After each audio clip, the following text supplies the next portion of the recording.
My name is Otobong Nkanga. I am an artist, a visual artist, also a performer.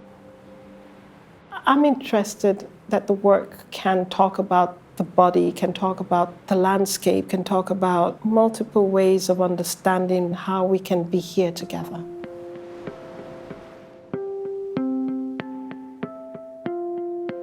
I remember when, as a kid, we lived in Yaba in Lagos. We normally used to just walk to school.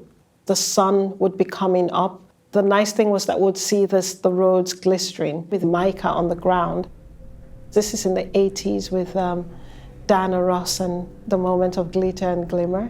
So I kind of imagine myself being one of these Bonnie M ladies, which is weird, and have the mica on the skin. It's something that is actually used in makeup, and I used to play with it and rub it on my skin. On a dark skin, it really glitters, it really comes out, and with the sun you would play with it and flicker your hands from left to right and see it shine. It's not enough! It's not enough! I need to hear more! I need to hear more!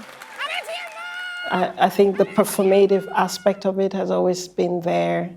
I think the performance allows for something much more physical that the drawings, or let's say the sculptures, does not allow.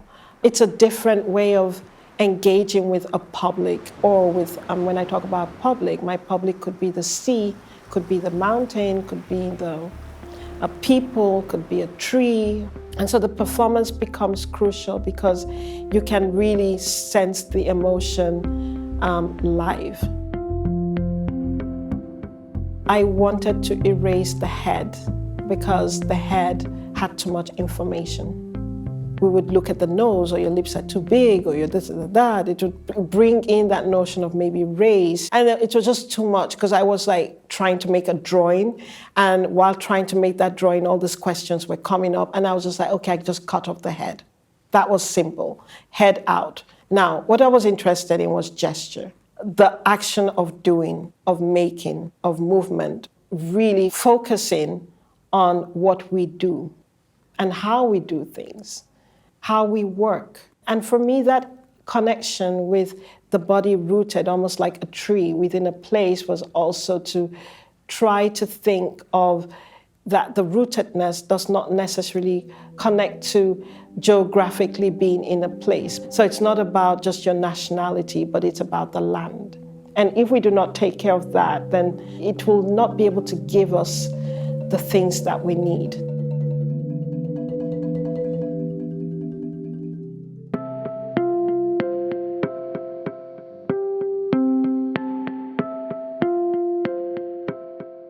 The Weight of Scars was done in 2015. So visiting the Tsumeb mine, which is one of the oldest mines in Namibia, and seeing this hole and this dent in this space was quite emotional and quite hard to look at it. I wasn't just looking at the holes, but thinking how many people have been digging this, going into the shafts and the heat of that shaft, because I entered into the tunnels and the heat in that tunnel, you can't imagine. You're imagining the kinds of scars, the mental scars, emotional scars, the scars of a landscape. And these were the thoughts that I had when I was making the textile work. These were mines that were dug by local people. So before the Germans came in, the Namibians, the Ovambo people, would actually carve out and take out the minerals that they needed. And so when I visited Tsumeb, you realize that it's a space that has been blown up with dynamites. I understood the difference between how technology changes the way we extract. It made me realize the kinds of tools that we're using and how we've accelerated that process of destruction, of scarification, of wounding. Then we can imagine what has happened in places that have been colonized. People coming into a place and changing completely that structure of things. And that repercussion is still happening today. And I think one thing I would like to talk about was the notion of dependency and of addiction. When you see that we're going through the crisis we are going through today and the kinds of scars we have in our landscape, how come we're not able to make very big decisions about reducing certain things that we do? There is a kind of psychological state in which we are all, and I am also part of it. We are drug addicts in a way. And the drug is the resources. If we start thinking in such a way that we're that connected and that we are also part of elements that are in the soil, we will maybe think of the way we work within our landscape differently.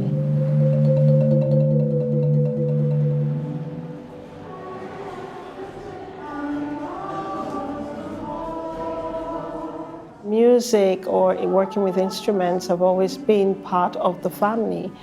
But one of the things that was very important was that we used to sing in church. So you learned how to sing with a group of people. You learned how to have different voices. I feel that with music, you're able to go beyond where the visuals don't talk.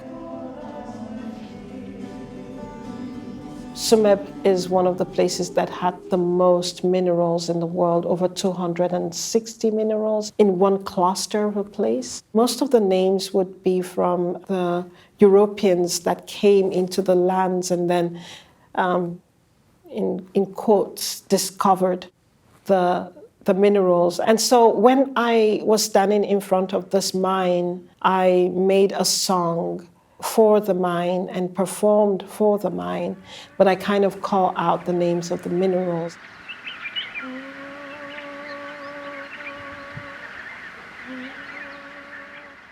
Talking to the mine and asking it what was its name, but of course I don't get an answer. But at least, and also appeasing it that I'm sorry that your names have been changed. It's interesting to understand the transformation of language of a place when meanwhile it had another name, it had another language connected to it.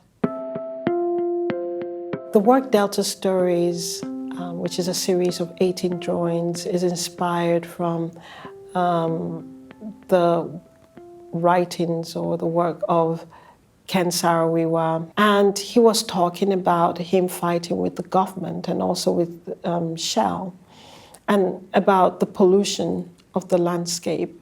And this has been happening since the 1970s, where the oil spills were in the landscape.